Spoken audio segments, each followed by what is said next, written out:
बिस्मिल्लाहिर्रहमानिर्रहीम अस्सलाम वालेकुम। वेख रहे हो तुसी अपना सुर्खियां चैनल ते मैं तुहाडा मेजबान शान भरावां ते रोजाना दी नवीं तो नवीं ते अच्छी वीडियो लैके हाज़र हो। विद उम्मीद करना इंशाअल्लाह भरावां नूं वीडियो पसंद आउंदी है, लाइक भी कर दिओ, शेयर भी कर दिओ। सब तो पहले अपने चैनल नूं करना सबसक्राइब और बैल आइकन दा बटन जिहड़ा जरूर दबा लेना ताकि साडी आवन वाली नवीं तो नवीं वीडियो जिहड़ी भरावां तक बसानी पहुंच सके। वीडियो जिहड़ी बनाउण लगे वीडियो इस तरह है भाई सज्जाद गोरसी दी वीडियो अगे भी वीडियो तुसीं वेखदे पे कि इस डेरे दी वीडियो जिहड़ी है ना अपलोड होंदी पई है। बाकी वीडियो दा एड्रैस है कि जिला तहसील ते गुजरात है और पिंड जिहड़ा जिन्हां दा भरवाल है। लोकेशन हर वीडियो च दसी दी। किसी भी भरा ना वे गुजरात तो निकल के आ जाना जनाब जलालपुर सोखतीए और जलालपुर सोखतीए तो अगे 6 किलोमीटर ते इन्हां दा पिंड यही इन्हां दी लोकेशन है। बाकी जिहड़ी गलबात है ना वो सारी इंशाअल्लाह भाई सज्जाद ना करांगे क्योंकि अज जिहड़ी वीडियो च जनाब एक ही झोटी है जिहड़ी वीडियो च भरावां नूं तकानी बाकी झोटी वेख लैनी है। अगली गलबात जिहड़ी है जिहड़े भरा नूं पसंद आवे नंबर स्क्रीन ते होवेगा राबता करके अपना सौदा जिहड़ा जे फाइनल कर लेना ते बाकी अल्लाह पाक रखे खैर ते बिला तखीर जिहड़ा ना वीडियो करने आ जी शुरू। अस्सलाम वालेकुम जी। वालेकुम सलाम भाईजान, क्या हाल है? ठीक हो? अल्लाह पाक दा शुक्र है। पैसे जाद तुसीं सुनाओ क्या हाल है? अल्लाह दा शुक्र है, अल्लाह दा करम जे फजल जे। लो जी पैसे जाद आज दी वीडियो च जनाब एक ही झोटी है जी, एक ही झोटी है जा झोटी भरावां नूं वहा लैने आ जा। अगली गल जनाब नसीबां दी जिस भरा दे पसंद आई वो जनाब नाल राबता कर ले। जी दे भाई जी आ चलिए ना कैमरे दे सामने। हां जी ते देह भरावां लेनी है जी बिल्कुल। दहा भाई बिलाल ने छड़नी है। हां जी जनाब जा अगला फैसला भरावां ने जी भरावां कोले इंशाअल्लाह। लो जी पैसे जाद एक बारी सलाम दो करो हचान वालियां नूं। भाईजान जिथे जिथे भी साडे भरा बह के वीडियो देखदे लाइक शेयर करदे ने, हां जी साडे चैनल नाल प्यार करदे ने, साडे नाल प्यार कर रहे उन्हां चाहत ते मोहब्बत दा शुक्रिया जी। बिल्कुल जनाब जितने भी भरा मोहब्बत करदे हो चाहत करदे हो लगन करदे हो जनाब सब दा सी जेड़ा ना शुक्रिया अदा करने ते पैसे जाद खोलनी आप ही खोलो जनाब। एक बारी बिलाल तक लो जी फिर हाइट वेल मुकम्मल जनाब थन लिबास इंज लम्मी करके एक बारी टोरो जेड़ा ना ताकि बिलाल दोवां साइडां तो फेर टोर के एक बारी झोटी दी तसल्ली कराए। और पैसे जाद सुबह के लिया जे झोटी ने भाईजान सुबह लिया सु त्रीजा ठीक हो गया जनाब।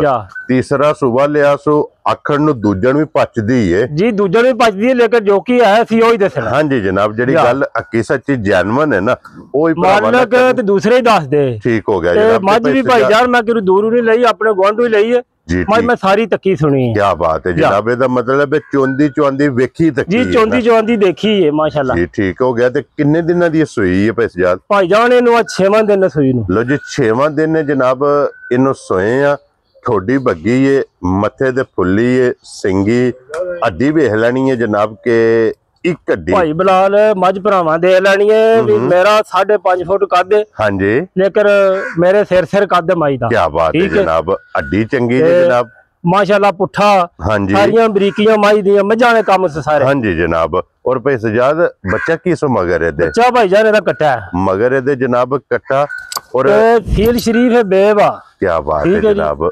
मुंह दियां सालतां वेखणियां ने और बरीकियां वेखणियां ने जनाब। मुंह दी मिट्टी होवेगी अखां दोवे कोई भाईजान वंगे ढंगे दी लोड़ नहीं बड़ी फील साउ मज जी। ठीक हो गया जनाब। मज बंदा कदे भी वेचदा मज ना मजबूरी ना वेची है जी जी। बच्चा छड़ के थल्ले बह जाना ते अल्लाह दे फजल नाल जनाब हल्लण नहीं लगी। और इस टाइम पे सजाद वक्ती की को दूध दे कोल मौजूद जे?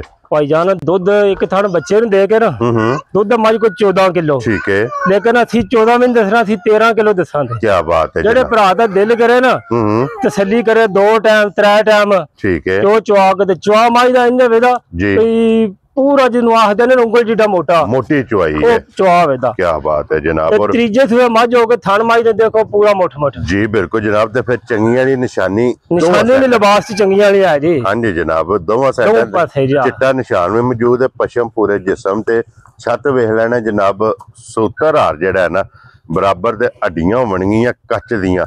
और फिर सजाद गाड़ी भी चंगी होगी मजी दी गाड़ी भी भाईजान चंगी सुकूनी भी दे फर्क है जी। बिल्कुल जनाब क्योंकि गाड़ी ते भी लोड माशाल्लाह जेड़ा है ना चंगा गाड़ी पछाड़ी तकरीबन इदी बराबर है जेड़ा है ना। लो जी भाई सजाद हुण एक नंबर ते आखिरी नंबर क्योंकि एक ही मज जेड़ी है ना आज दी वीडियो दे विच लगनी है ते फुल एंड फाइनल ये भाई सजाद किसी भरा नूं पसंद आवे ना एज ए गिफ्ट करके किन्ने दी मज दे सकनी है। निशान भाई जिस तरह दे लोग मुल लांदे ने ना ਤੇ ਜੇ ਤੇ ਦੇਖੀਏ ਨਾ ਉਹ ਗੱਲ ਜੀ ਤੇ ਮੱਝ ਤੇ ਚੋਖਿਆਂ ਪੈਸਿਆਂ ਦੀ ਹੈ। ਠੀਕ ਹੈ, ਲੇਕਿਨ ਅਸਾਂ ਜਿਸ ਤਰ੍ਹਾਂ ਲਈ ਹੈ ਨਾ ਉਸੇ ਤਰ੍ਹਾਂ ਦੇ ਛੱਡਣੀ ਹੈ, ਆਪਣੀ ਜਾਇਜ਼ ਹੀ ਰੋਜ਼ੀ ਲੈ, ਜਾਇਜ਼ ਹੀ ਰੋਜ਼ੀ ਰੱਖ ਕੇ ਨਾ ਅਸਾਂ ਜਿਸ ਤਰ੍ਹਾਂ ਜਾਇਜ਼ ਲਈ ਐਸੇ ਤਰ੍ਹਾਂ ਕਿਸੇ ਭਰਾ ਨੂੰ ਦੇ ਛੱਡਣੀ। ਠੀਕ ਹੋ ਗਿਆ ਜਨਾਬ। ਲੋ ਜੀ ਹੁਣ ਪੈਸੇ ਜ਼ਿਆਦਾ ਫੁੱਲ ਐਂਡ ਫਾਈਨਲ ਇਹ ਕਿੰਨੇ ਦੀ ਮੱਝ ਜਨਾਬ ਨੇ ਦੇ ਛੱਡਣੀ ਹੈ? ਭਾਈਜਾਨ ਜੇ ਤੇ ਮੱਝ ਦਾ ਮੁੱਲ ਲਾਈਏ ਮੱਝ 6.5 ਲੱਖ ਦੀ ਹੈ। ਠੀਕ ਹੈ, ਜਿਸ ਤਰ੍ਹਾਂ ਮੁੱਲ ਦੇਖਨੇ ਆ ਪਏ ਲੱਗਦੇ ਵੀ ਹਨ ਨੇ, ਹਾਂਜੀ, ਲੇਕਿਨ ਅਸੀਂ ਨਾ ਮੁੱਲ ਦੇਖਣਾ ਜੀ, ਠੀਕ ਹੈ, ਠੀਕ ਹੈ, ਪਰ ਮੱਝ ਨੂੰ ਦੇਖਣਾ ਅਸੀਂ ਦੇਖਣਾ ਜਿਹੜੇ ਭਰਾ ਨੇ ਲੈਣੀ ਹੈ, ਹਾਂਜੀ ਜਨਾਬ, ਉਸ ਭਰਾ ਨੂੰ ਗਿਫਟ ਕਰਕੇ ਮੱਝ ਦੇ ਸਕਦੇ ਜੀ। ਬਿਲਕੁਲ ਜਨਾਬ, ਠੀਕ ਹੈ, ਯਾਦ ਕਰੇ ਤਾਂ ਸਾਰੀ ਜ਼ਿੰਦਗੀ ਮੱਝ ਕਿਉਂ ਲਿਆਂਦੀ। ਠੀਕ ਹੋ ਗਿਆ ਜਨਾਬ। ਮੱਝ ਦਾ ਬੱਚਾ ਪੂਰਾ। ਲੋ ਜੀ ਬਿਸਮਿਲ੍ਲਾ ਪੜੋ ਜਨਾਬ, ਨਾ ਰੱਖੋ ਇਹਦਾ। ਹਾਂ ਦੇ ਟੋਰੇ ਨਿਸ਼ਾਨ ਭਾਈ ਜਿਹੜੇ ਕਿਥੇ ਭਰਾ ਮੱਝ ਪਸੰਦ ਆਈ ਨੇ ਚੰਗੀ ਕੁੱਟ ਕੇ ਮੱਝ ਦੇਸਣਾ ਦੇ 5,55,000 ਜਾ ਰਾਜ਼ੀਆਂ ਤੇਰੇ ਤੋਂ 5,55,000 ਇਹਦੀ ਤੁਸੀਂ ਜਨਾਬ ਕੀਮਤ ਕਰਦੇ ਹੋ। ਕੀਮਤ ਤੇ ਮੁੱਲ ਵੀ ਮੈਂ ਪੱਕਾ ਹੀ ਲਾਇਆ, ਇਹਦੇ ਵਿੱਚ ਜੇ ਕਿਸੇ ਪਿਆਰ ਮੁਹੱਬਤ ਵੀ ਆਵੇ ਕੋਈ ਥੋੜਾ ਬਹੁਤਾ ਹੀ ਹੋਣਾ, ਕਦਰ ਹੀ ਹੋਣੀ ਹੈ, ਕਦਰ ਹੀ ਹੋਣੀ ਹੈ। ਜੇ ਕਿ ਮੱਝ ਦਾ ਮੁੱਲ ਮੈਂ लाई सही खिच खच के घुट के जी बिल्कुल जनाब। लो जी 5,55,000 रुपया जनाब इहदी ना रखिया जे जनाब जिस भरा नूं पसंद आवे और बच्चा जिहड़ा है ना कट्टा वो भी तका सकना जनाब। ते अज दी वीडियो दे विच एक ही मझ पहली और आखिरी, क्योंकि पहला वजाहत की है कि एक ही मझ जिहड़ी है ना अज दी वीडियो च लगनी है। जिहड़े भरा नूं पसंद आवे भाई सजाद अपना नंबर बोलो हाँ जनाब। 0345 जी 6936 वेरी गुड जनाब। एक ही नंबर है ना? नहीं जायज दा भी वो भी बोलो जनाब। 0301 जी 5986 945 945। लो जी इन दोवां नंबरां तो किसी दे भी राबता करके WhatsApp दोवां नंबरां ते बनी जी बिल्कुल जनाब। अपना सौदा जिहड़ा जी फाइनल कर लेना और बाकी अल्लाह पाक रखे खैर। इस वीडियो दे नाल जनाब इजाजत चाहांगे इंशाअल्लाह। भाई बड़ा परली मजा मारो जरा कैमरा इधर मारो जी एक बारी कैमरा करा दियो मजा ਇਹ ਸ਼ੌਕੀਆ ਜਨਾਬ ਭਰਾਵਾਂ ਨੂੰ ਤਕਾ ਸੜਨੀਆਂ ਨੇ। ਇਹ ਸ਼ੌਕ ਜੇ ਭਾਈ ਸਜਾਦ ਦਾ, ਕਿਉਂ ਜੀ ਭਾਈ ਸਜਾਦ? ਆ ਭਰਾ ਮੱਝਾਂ ਵੀ ਦੇਖਣ ਵਿੱਚ ਕਿੰਜ ਦੀਆਂ ਮੈਂ ਰੱਖੀਆਂ। ਹਾਂਜੀ ਜਨਾਬ, ਇਹ ਆਪ ਵੇਖਣਾ ਕਿ ਕਿੰਜ ਦਾ ਜਨਾਬ ਹੈ ਮੱਝਾਂ ਦਾ ਸ਼ੌਕ ਕਰਦੇ ਨੇ। ਮੱਝਾਂ ਦੋਵੇਂ ਜਨਾਬ ਇਹਨਾਂ ਦੀਆਂ ਘਰੇਲੂ ਜਿਹੜੀਆਂ ਘਰ ਦੀਆਂ ਦੋਵੇਂ ਮਿਣੀਆਂ। ਫਿਰ ਜਿਤਨੇ ਭਰਾ ਜਨਾਬ ਮਿਣੀਆਂ ਦੇ ਲਵਰ ਨੇ ਨਾ ਉਹਨਾਂ ਦਾ ਕੋ ਮਿਣੀਆਂ ਦਾ ਸ਼ੌਕ ਕਰ ਲੈਣਾ। ਇਹ ਭਾਈ ਸਜਾਦ किन्ने को दिन लै जाने सो ये मझ भाई जान ये 20-22 दिन कट दी है लै जाने सो। ठीक हो गया जनाब। अगली वीडियो ताली इंशाल्लाह तैयार है बेटी फिर लां देनु वीडियो इंशाल्लाह जनाब। जिस वे तैयार होई ना फिर भरावां नु शौक करां दे इंशाल्लाह जनाब। लो जी जनाब बाकी अल्लाह पाक रखे खैर। इस वीडियो दे नाल इजाजत चाहांगे इंशाल्लाह। अगली वीडियो दे नाल फिर हाजिर होवांगे। वैसे जद नारा मारना जनाब पाकिस्तान जिंदाबाद, पाक फौज जिंदाबाद।